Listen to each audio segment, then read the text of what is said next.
These are the lecture notes from Chapter 12, Mendel's Experiments in Heredity. The first page is a list of commonly held beliefs prior to Mendel's work in the late 1800s. Homunculus believed that the sperm contained fully formed little people. Like begets like was the belief that offspring are like their parents. And then there was everything from the egg, females controlled all traits. There was paternal heredity, males control all traits. There was the blending inheritance theory, which I'm underlining because this says that the offspring were the average between both parents. And there are some traits in humans today that are inherited that when you get one um, gene from one parent and a different gene from another parent, you do get the blend of those traits. But there are very few human traits that are inherited that way. So, and we now call it something different. We call it incomplete dominance. But and really, it's kind of just odd that anyone would have believed this because you could look at children from any set of parents and realize that their traits are not a blend of both parents. In fact, it's very rare that you get a child that just looks like a blend between both parents. Most of the time, a child will look more like one parent than the other. Um, so, and what about those children that, you have a short father and a short mother, and the child is taller than both of them? I mean, we have things like that happen all the time, and I'm sure back then the same thing. So, it's kind of strange that they believed that traits were just blends of the parents. Then there is another one that is just off the wall, inheritance of acquired characters. This would be, you can think of lots of examples, but this would be like if I acquired a trait, not from my genes, but just if I acquired some characteristic after I was born. So let's say I go to the beach and I get a tan. That means if I have a baby, I could pass that darker skin on to my baby. Um, or I've been coloring my hair for years, so I could pass that on to my hair color on to a child. And that's just not the way it works, and we know that. Pangenesis is a little closer to what we do believe today and what we do know today. The idea that particles called gemmules carry the traits we inherit. But these were just random particles, and now we know that these particles are called genes, and we understand them a little bit more fully. This is a picture of that comes from an article on the homunculus belief from 1640. This is Swedish text, so you can't read it. Probably can't read it. I can't read it. This is a picture of a sperm with a little man inside of it, and some earlier editions even clothed the little men and women in the fashions of their day. But that was just the belief that the offspring were formed inside the sperm. And now we will start our study of Gregor Johann Mendel, who lived from 1822 to 1884. I really enjoy this chapter because it's not only a science chapter, but it's a history chapter. And Gregor Mendel is one of the most important biologists that you will study, as far as his contribution to our understanding of how we inherit our traits. Um, he basically began that whole study. He began the study of humans understanding and then further being able to manipulate genes. So he got all that started. And so he is considered the father of genetics or the father of heredity. I've heard it both ways. Now, he grew up in Austria, which the place that he grew up is actually now Brno.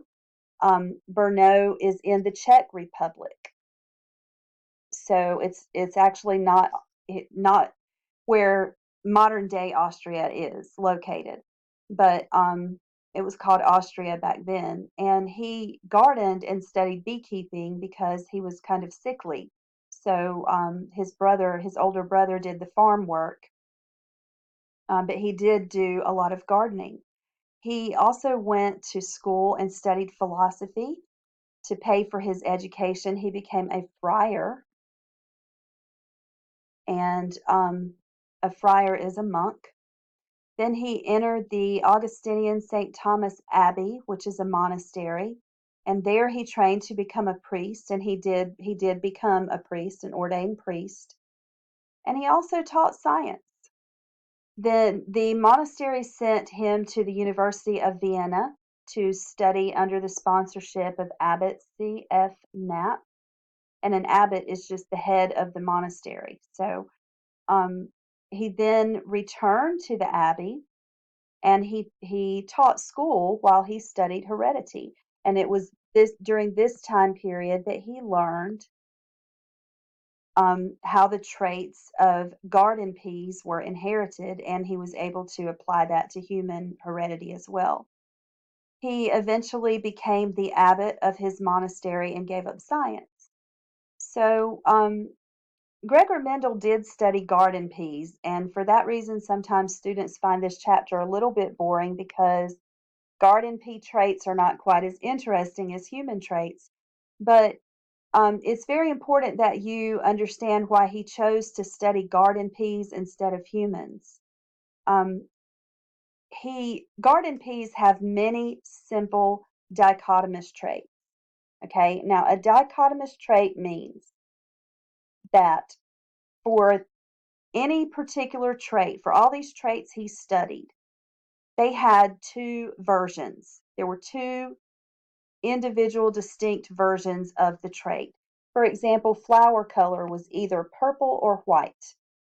Seed shape was either round or wrinkled. I know you may not have ever seen a wrinkled garden pea, but garden peas that we eat are the round garden peas. But in nature, garden peas have a wrinkled version.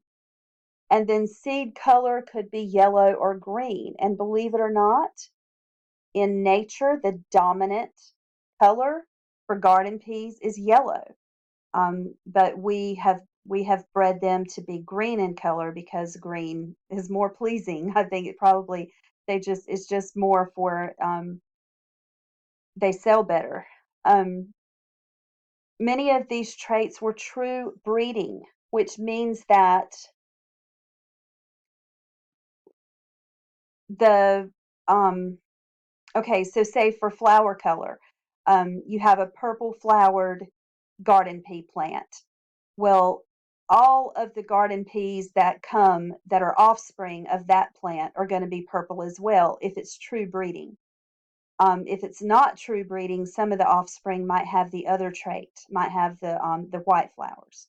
So true breeding means pure. Okay, so they were pure for that particular trait. Garden peas are monoecious.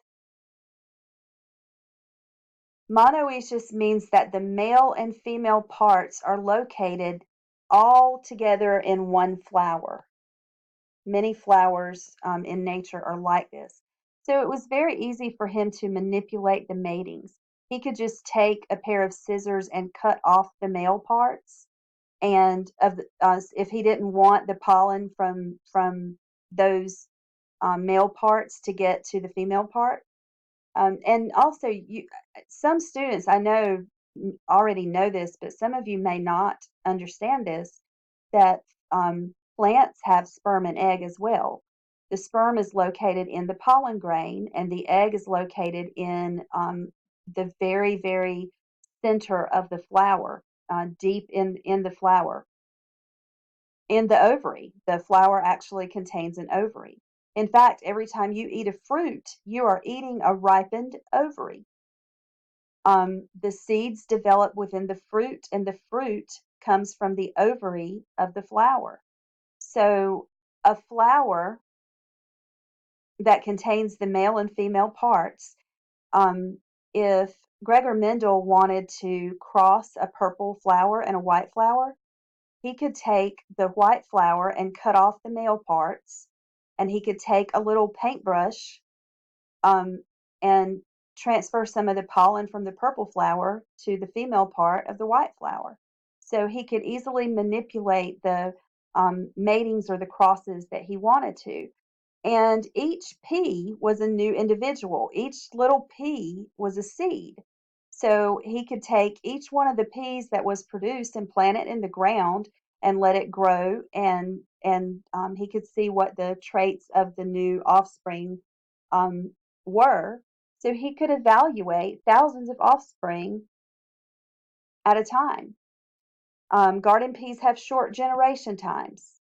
In other words, from the time that you plant a pea until the time that that pea grows into a new plant, and actually from the time that you cross two flowers until they produce peas, and then those peas are planted in the ground and grow into an adult plant, that time is very short. Um, a period of like weeks or maybe a month. And they're cheap, ornamental, and readily available. So, if he had tried to do this with humans, you can imagine. I mean, he would have had to have found individuals that had two different versions of traits and just get them to mate for the purpose of discovering what the baby would look like. I mean, it's just ridiculous to think about doing this kind of experiment with humans.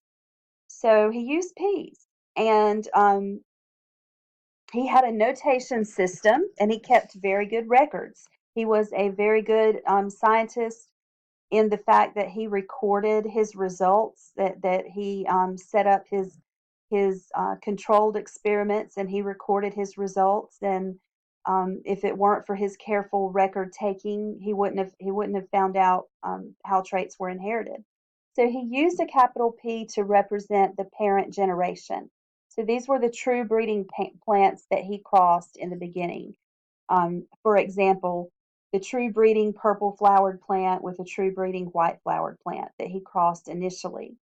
And the offspring of those parents were called the F1 generation, which stands for first filial generation. Filial means brothers and sisters. Um, so these are the offspring from a cross between the true breeding parents. And then the F2, second filial generation, is a cross between two of the F1s. So after he planted the peas from the parents that were produced from the parent generation, he crossed two of the first filial generation. So two F1s. And the succeeding generations he called F3, F4, F5, but most of what we learned comes from those first three generations, the P, F1, and F2. Um, Siblings means brothers and sisters. Cross sibs means mating between brothers and sisters. Back cross means a mating an offspring back to the parent. And self cross means crossing the plant with itself. And true breeding is when the parents have the same traits, having the same traits, always produce offspring having the same traits. They're pure for that particular trait. A purple flower is pure for the purple trait. It doesn't have some other color like the white color kind of hiding. Um, doesn't It's not a carrier of the white gene. It's just pure for purple. Okay, so this is a cross, a formal cross for one trait. He's got two true breeding parents. They're both true breeding or pure for purple flower color. He crosses them and gets all the F1s are true breeding for purple, and the F2s are true breeding for purple. So if you have two true breeding parents that have the purple trait,